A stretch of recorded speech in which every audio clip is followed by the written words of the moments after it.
we have a look at the inside of Dragon this morning.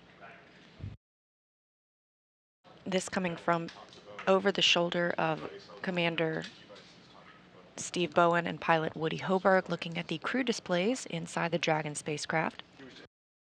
Dragon is an autonomous spacecraft and can fly on its own, and these crew members will be able to monitor its flight and can take control of the spacecraft if needed. Again, we are sending home 4 crew members today, the Crew-6 mission.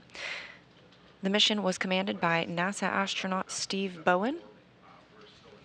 He's joined by Woody Hoburg, also a NASA astronaut, serving as the Crew-6 pilot. To Hoburg's left is Sultan Alneyadi, that's the Crew-6 mission specialist, as well as Andrey Fedyaev, Roscosmos cosmonaut, another Crew-6 mission specialist. And this crew launched on March 2nd, earlier this year, arriving at the orbiting laboratory on March 3rd. They are wrapping up their mission today, scheduled for undocking at approximately 6:05 a.m. Central Time. Currently, we're standing by for hatch closure aboard Dragon. Confirmation from our crew members aboard Endeavour. The Dragon hatch itself is closed, that coming at 4:19 a.m. Central Time. As you can see, all 4 crew members continue to get suited up. And again, that Dragon hatch closed at 4:19 a.m. Central.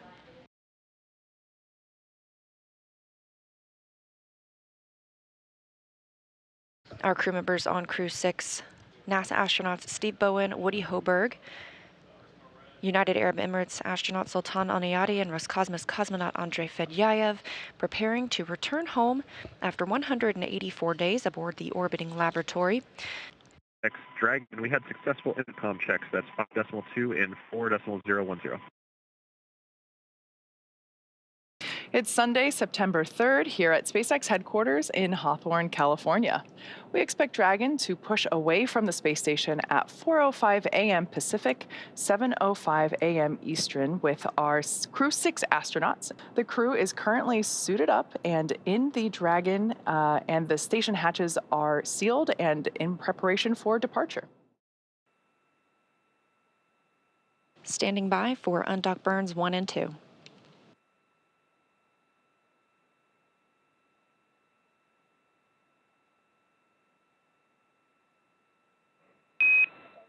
All hooks open and nominal.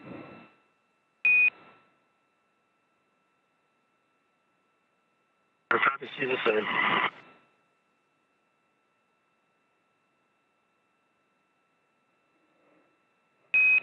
And Dragon separation is confirmed.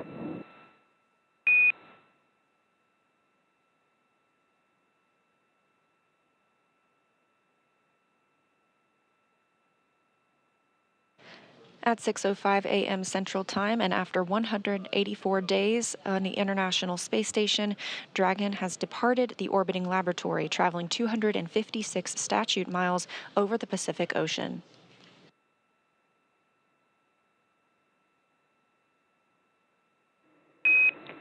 Depart burn 0 complete.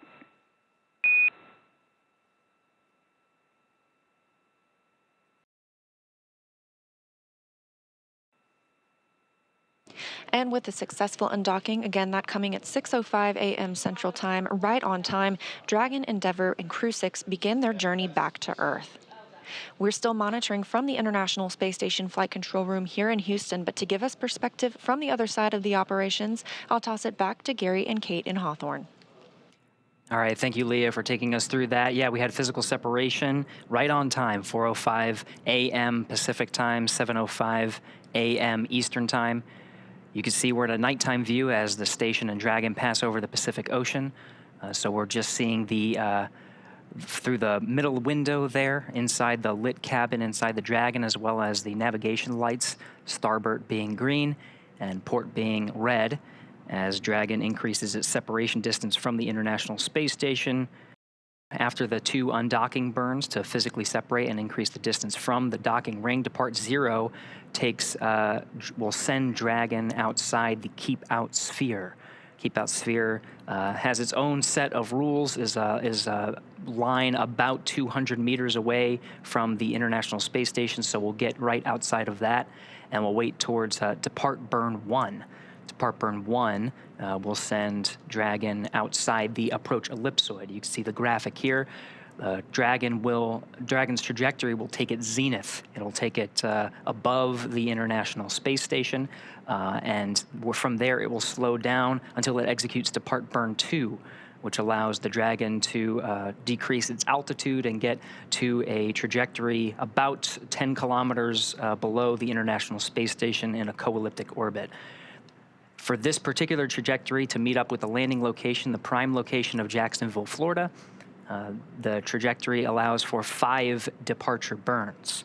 So we'll see that executed over the next 17 hours until splashdown. We do have a correction to that splashdown time. We're aiming for 12:17 a.m. Eastern Time, which is 9:17 p.m. Pacific Time. And that's again off the coast of Jacksonville, Florida. We hear Depart Burn 1 is complete and nominal. That's a good Depart Burn 1. Again, that sends a trajectory of Dragon outside the Keep Out Sphere and approach ellipsoid. We'll continue our coverage until Dragon exits the approach ellipsoid, which will end joint operations between the Dragon and Dragon teams here in Hawthorne and the International Space Station Flight Control teams in Houston. Dragon SpaceX on the big loop. Depart Burn 1 is complete and nominal, and with that, you are go to doff your suits per procedure 4.012, and I'll go ahead and take the cameras external. And just a reminder that ground will be deactivating the big loop following exit from the approach ellipsoid.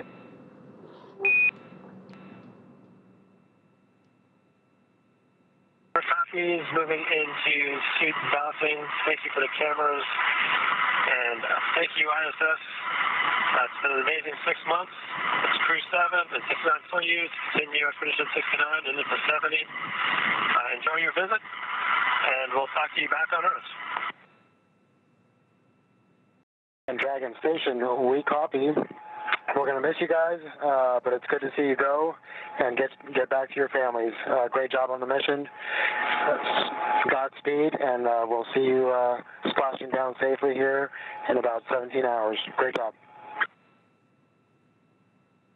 So again, the crew has doffed their suits. It allows a little bit more comfort as they begin their journey, which will take more than 17 hours from the time of undocking to the time they actually touch down in the Atlantic coast.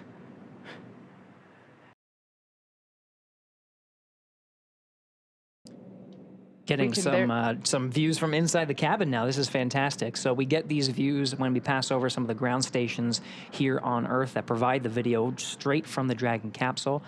So on the far left there is Andrey Fedyaev, and in the seat next to him, to his right, is the commander, Steve Bowen. To his right is the pilot, Woody Hoburg. And then on the far side of the capsule from this view that you're seeing is Emirati astronaut Sultan Alneyadi. You can see they're in their launch and re-entry suits, and they have entered that even before our coverage started and performed a successful leak check. So really, they're just waiting for these next series of events, including the claw separation, trunk separation, and the deorbit burn. Yeah, you can just see, I love this view because you can notice the previous missions that this Dragon supported in the form of the mission patch stickers that are located there just over Andrey Fedyaev's shoulder, kind of like right above Woody's head from this particular view. This particular capsule is the Demo 2 capsule, the Crew 2 capsule, and the Axiom 1 capsule. So this capsule has been through this 3 times before. This is its fourth space flight. And I love that we are able to document those previous missions inside the capsule as a little nod to history. We do have deorbit burn start. You can see it on their displays, actually. They're, you can see those thruster firings on the left display there. So a quick recap, within the last 10 minutes, Dragon jettisoned its trunk and initiated the deorbit burn. For those operations, NASA and SpaceX closely coordinate with the United States Coast Guard to establish a safety zone to ensure public safety and for the safety of those involved in the recovery operations, as well as the crew on board the returning spacecraft. Multiple notices are issued to the mariners in advance and during recovery operations, and Coast Guard patrol boats are deployed to discourage boaters from entering the splashdown zones. We want to stress to the public the need to respect this safety zone. Recovering a spacecraft from the water is a hazardous operation, and any other boats interfering increases the risk to the astronauts in the capsule, the teams working to recover them from the water, and the safety of those that come too close. For the safety of the crew and your safety, we recommend you sit back and watch, as we'll be bringing you the best possible views of our astronauts' homecoming. Right now, Dragon is flying itself, so all the crew has to do is stay strapped in their seats and keep tabs on things. Great view there of being able to see exactly what the crew can see with respect to those Draco thrusters firing. We're now within the atmospheric entry phase of the return for the Crew-6 crew. Once again, the plasma buildup on the exterior of the capsule results in our inability to command or communicate with the Dragon capsule during this time. This is a great graphic indicating the trajectory. This is an ascending trajectory that Dragon is taking. So as Gary just said, over the Gulf of Mexico, across the Yucatan Peninsula of Mexico. So if you're tuning in from Central Florida, head outside right now, look up, because this looks like our first live view from the WB-57. That's right. This is a high altitude aircraft that has thermal imaging, so we're able to get some of those views of the Dragon vehicle in the middle of its entry interface. Again, we're about 4 minutes in. We have a tally-ho on the vehicle from the WB-57. And actually maybe about 5 minutes in at this point. So maybe a little bit more than 2 minutes. Again, there's some variation in the predicted 7-minute time period. It's not exact. We might hear a little early, a little later. There's that streak I was just mentioning. That's a live view, not thermal. This is heading towards the Atlantic coast of near Jacksonville, Florida. So a beautiful view, such a striking visual that we have for these nighttime splashdowns. Recovery teams are in position off the coast of Jacksonville, Florida. And we are still targeting our expected splashdown time of 9:17 p.m. Pacific, 12:17 a.m. Eastern. We only have about a minute and some change of this blackout period anticipated. And again, there's some variation on when we can hear from the crew. So what you're seeing on your... Dragon, SpaceX, comm check. So at this point, we're going to hear SpaceX Core begin to hail. As Gary said, this blackout period is estimated. So we're now beginning to reach out to the crew to see if we've regained that communications capability. Dragon, SpaceX, comm check. What you're seeing on your screen now is a live view of the thermal cam on the WB-57. SpaceX Dragon. And we hear Crew-6 from inside the cabin on the back end of the blackout. Copy, Dragon. We see a healthy flight computer. Expect automated chute deployment. SpaceX Dragon collected. There's our live view of the crew, our first view of them on the other side of that communications blackout. At this point in time, they are re-entering through the Earth's atmosphere over the coast of Florida, heading towards Jacksonville, Atlantic coast. Up next will be the deployment of the drogue parachutes, which should happen in about 2 minutes, just over 2 minutes. SpaceX Dragon copies, receive it. All right, so that call out, just letting the crew know that they can expect to have the initial parachute deployment, that is the drogue parachutes, and that those typically deploy about 18,000 feet. At that point in time, the capsule is going around 350 miles per hour. When the drogues are deployed, they're traveling around 350 miles per hour. At the time that the main parachutes are deployed, just seconds later, they'll be going around 120 miles per hour. Drogue pyros have fired, and we have good confirmation of drogue shoots. 2 drogues. It's a view from inside the parachute bucket.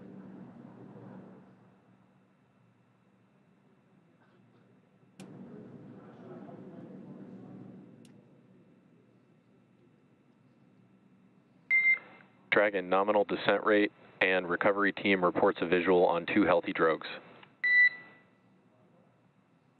SpaceX Dragon copies, that's good news. Should see drogue chute jettison here momentarily. We'll see those 2 chutes that you see be released from the capsule, just like so, and release the 4 parachutes, now deploying. At this point in time, Dragon has saved all of its propulsion systems and is now has already terminated that nitrox suit and cabin purges.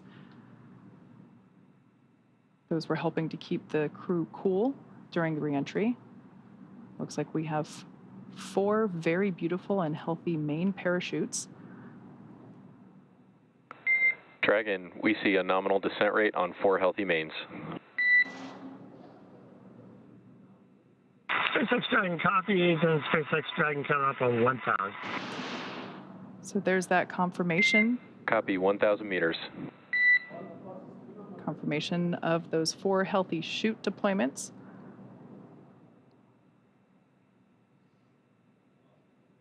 Now standing by for splashdown. At the point of splashdown, the capsule will be going about 15 or 16 miles per hour. Continuing to decelerate from a rate of from a speed of about 120 miles per hour. 800. So we will now begin. Copy, 800. To hear Commander Steve Bowen call out the altitude as they approach the water surface. That is again in meters. Landing in water is simpler and provides more margin against unlikely parachute issues. We had to learn how to make Dragon waterproof, but once you do that, it's very much a rinse, review, reuse type process. 600. Copy, 600. 600 meters, and the descent rate is as predicted, meaning we're targeting that splashdown time in about a minute.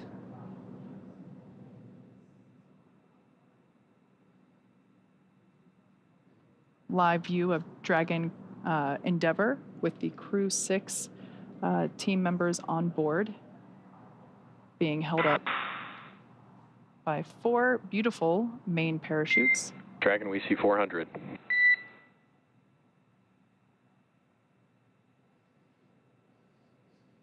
We're now about 400 meters above the ocean surface.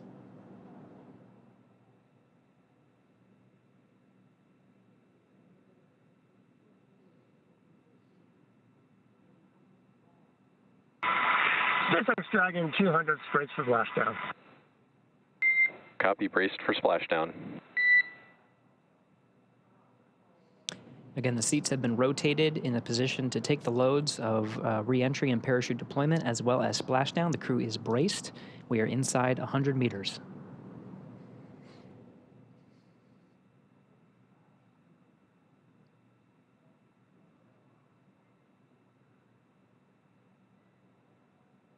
Dragon Endeavour continuing its slow descent. There we can see splashdown on screen. Those parachutes are then cut and released.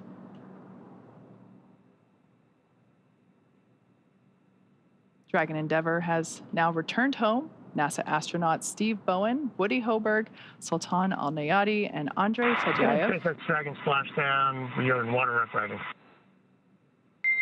Copy, splashdown, and we see main chutes cut. After a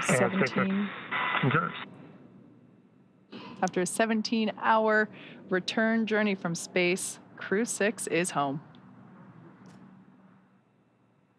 Thanks, SpaceX Endeavour. We greatly appreciate all the support from all the initial training through the launch, throughout the mission, keeping us abreast of all the status of the vehicle, and all the support all the way down. This has been incredible. Greatly appreciated.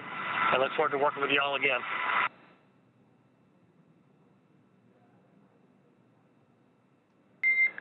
Copy all, and you've got a room full of happy people here. We've got some systems to verify safe before we give the boats a go to approach. I'll be back with you on that topic in a minute. SpaceX Dragon copies. We'll just enjoy the wallowing here. It might be soothing. Maybe I'll be napping soon.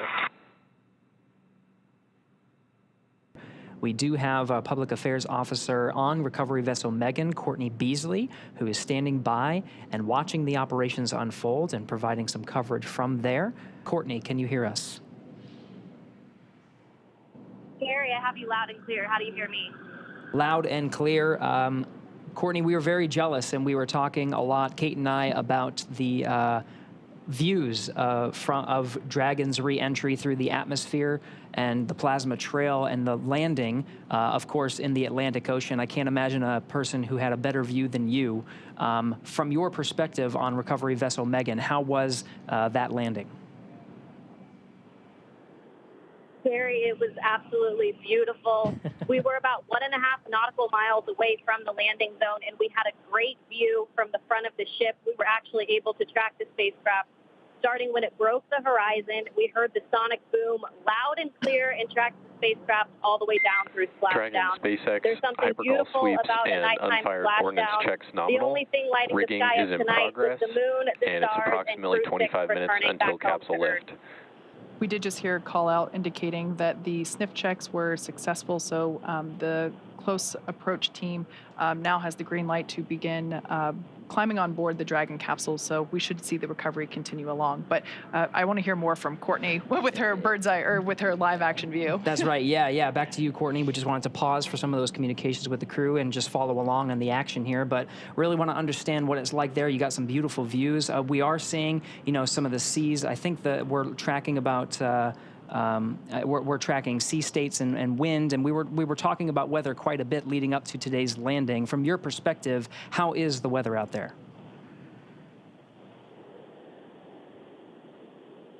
Yeah, Gary, it's about 80 degrees out here right now with fairly clear skies. Like I said, we were able to track that spacecraft pretty good tonight.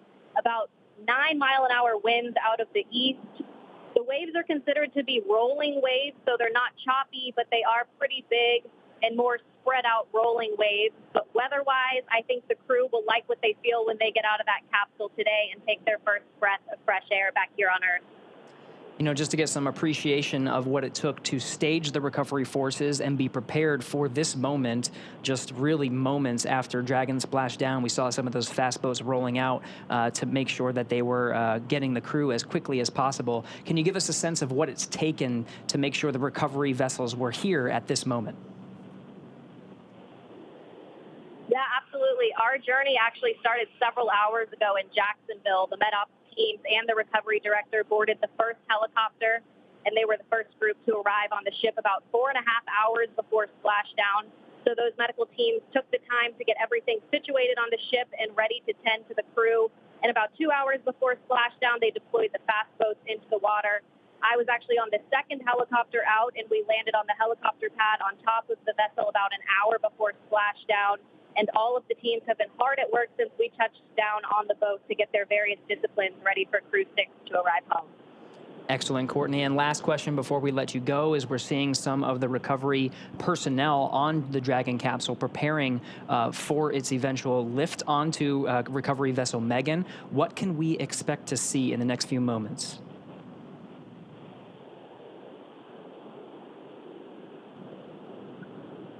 Yeah, Gary, so once the crew is out Copy. We of also the have you capsule, 5x5. they'll be Boats are working on you over to the and med rigging bay, up the where vehicle. the crew will I'll get back them to you checked out closer by to their capsule medical lift. teams, and we'll have the opportunity to take those spacesuits off and get comfortable back here on Earth. And then, of course, they'll run through those medical checks. They'll get back on the helicopter and head back to the airport where they'll board their plane back to Houston to begin their post-flight period. You're probably getting a better view than I am right now, so I'll let you walk through that. But back here on the ship, once the crew is off, they're not the only ones returning from space today. we'll actually stay here a little longer with the cargo team since there was International Space Station cargo returned on this flight. So once we get back to the airport, the cargo teams will begin doing cargo processing, taking photos of all of the articles that were included in the cargo, and they will pack all of that into box trucks that will take them back to various NASA centers. But Gary, an overall beautiful splashdown tonight, and I hope it was the same for you back in Hawthorne.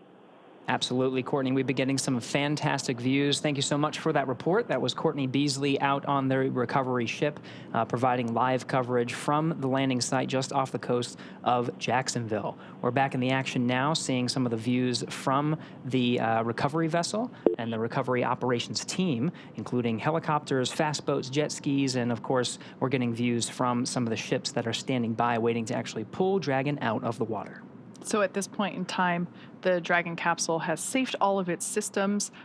Mission Control did a systems check to make sure that that was true and accurate. They gave the fast approach teams the green light to approach and begin the rigging process, which is what we are now seeing underway. Additionally, they have recovered the parachutes from the water. So those were, we were able to see those being dragged onto a boat. And what we have now is there's one individual that we see kind of like a spider monkey crawling all around the capsule and attaching the necessary rigging, the straps. These are what will help to stabilize and lift the Dragon capsule out of the water and onto the recovery vessel. For tonight's operations, we are using our Atlantic Coast recovery vessel, Megan, and we, hopefully in probably like 30-ish minutes from now, it kind of varies depending on the sea states, which, as we can see, a little bit more waves than some other missions, but still well within the limits for recovery, really probably unfazing to the individuals that are out here doing the work as they train extensively for these operations, whether it's daytime or nighttime. That is the actual, the Dragon's nest that we will be lifting the Dragon capsule onto. The lifting mechanism, it's kind of hard to tell right now, but that almost house-like structure over the end of the aft end of the boat will actuate downward, and then the straps will be used to lift the Dragon capsule, and then the whole thing will actuate back into the orientation that we see it here to help secure, or to place it and to secure the Dragon capsule in that nest. Dragon now in the air, the hydraulic lift being activated, and will be utilized to center Dragon on the nest there at the aft end of the vessel. I love this view because you can see the state of the heat shield. It did such incredible work during atmospheric re-entry.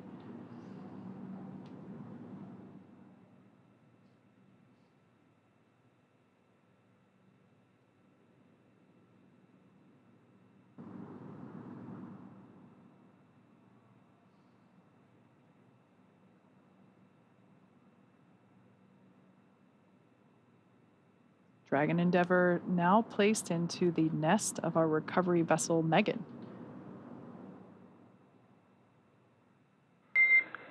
Dragon, I'm noticing the cabin lights are off. I'm wondering if you had them off specifically for re-entry. SpaceX Dragon, we did, and you turned them on us. We're enjoying the nice calm lighting. What are you trying to back off again? Good. We're enjoying the lighting. We have to see what's going on outside this way. No worries on the lighting. Fine with the lights off. I'm imagining your re-entry was pretty amazing. Side hatch opening should be any minute now, and I think that's about it for me working with you all tonight. It's great to see you back. Steve, Woody, Sultan, Andrey, happy to have you back home safe. And we're happy to be back, and we look forward to catching up with you again real soon. Take care. See, the recovery team is open and waving to the crew. First humans that the Crew-6 has seen on the ground in 6 months. Looks like we got some fist bump action, thumbs up. Seems like the crew is in pretty good spirits after their journey back home. We're not getting audio, but I am getting reports that on the recovery ship there was a big round of applause from all the recovery team on recovery vessel Megan as soon as that side hatch opened for the crew, congratulating them on a successful mission and successful return home. NASA astronaut Steve Bowen, the first to exit the Dragon spacecraft. I think I see a big smile on his face. Helped up by the recovery teams.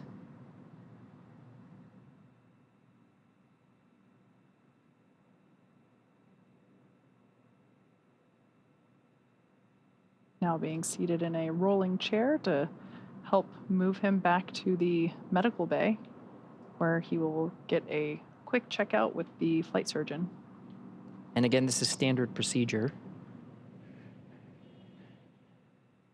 We can see some applause happening on deck. Looks like our pilot, Woody Hoburg, will be the next to egress.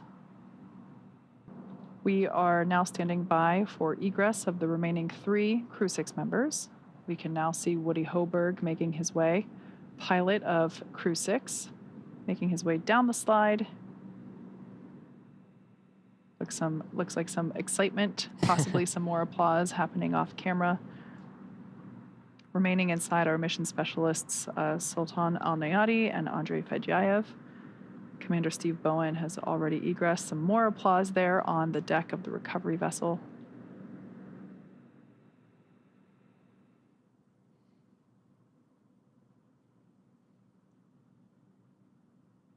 There's Roscosmos cosmonaut Andrey Fedyaev being assisted by the recovery teams onto the rolling chair. He'll also be positioned over to the medical facilities. Last remaining crew member inside Dragon Endeavour now is Emirati astronaut Sultan Alneyadi, completing 186 days in space. Got some happy waves there from Andre. More applause. So once again, nominal operations are to assist all crew members to the medical bay. The return to gravity can be pretty jarring on the human body, so we slide them down a little Dragon fun slide, assist them into the wheeled chair, and roll them over to the medical bay. And just like that, the 4th crew member, 1 hour exactly on the nose since splashdown, has now egressed from Dragon Endeavour. Looks like smiles and waves and applause all around. All right. All 4 crew members have egressed Dragon successfully. So now that Steve, Woody, Sultan, and Andre are safely back home on Earth and getting checked out by the NASA medical teams and, of course, the international teams, we're going to wrap up our live coverage of their return. This all kicked off on March 2nd, 2023 from historic Launch Pad 39A at the Kennedy Space Center in Florida. After a successful liftoff and separation from Falcon 9, Steve, Woody, Sultan, and Andre made a 25-hour flight on board Dragon to the International Space Station. Since arriving at the station, they spent nearly 6 months as members of Expedition 68 and 69, executing science experiments, spacewalks, and repairs while aboard the orbiting laboratory, actually more than 6 months. That's right. And their journey home began about 18 hours ago on September 3rd when they closed the hatch to Dragon and undocked from the space station at 4:05 p.m. Pacific time. Then, after 5 successful departure burns and a phasing burn to line up their orbit, Steve, Woody, Sultan, and Andre rested for a few hours before waking up to prepare for re-entry this morning. We jettisoned Dragon's trunk and performed our final on-orbit maneuver, the 16-minute-long deorbit burn, at 8:24 p.m. Pacific time, 3:24 GMT, and that is what put Dragon on its path home to Earth. The spacecraft re-entered the Earth's atmosphere and slowed its descent with successful deployments of 2 drogue parachutes, followed by 4 main parachutes, and with final splashdown occurring off the coast of Florida near Jacksonville at 9:17 p.m. Pacific time, 4:17 GMT. Following that successful splashdown, we saw the SpaceX recovery experts move in really quickly and prepare Dragon Endeavour for its lift onto the recovery vessel. And just almost exactly an hour following splashdown, we saw Steve, Woody, Sultan, and Andrey make their way out of Dragon and into the recovery ship's medical facilities, safe and sound. So after the medical facilities and medical checks, they'll catch a helicopter flight back to shore where they'll transfer to the aircraft that will take them home. Steve, Woody, Sultan, and Andrey will take a NASA plane for the short flight back to Houston, and later Andrey will fly back to Russia and Sultan to the UAE. They'll be reunited with families to bring an end to the mission. It's been an honor and a privilege to share their journey with all of you as we continue in this new era of human spaceflight.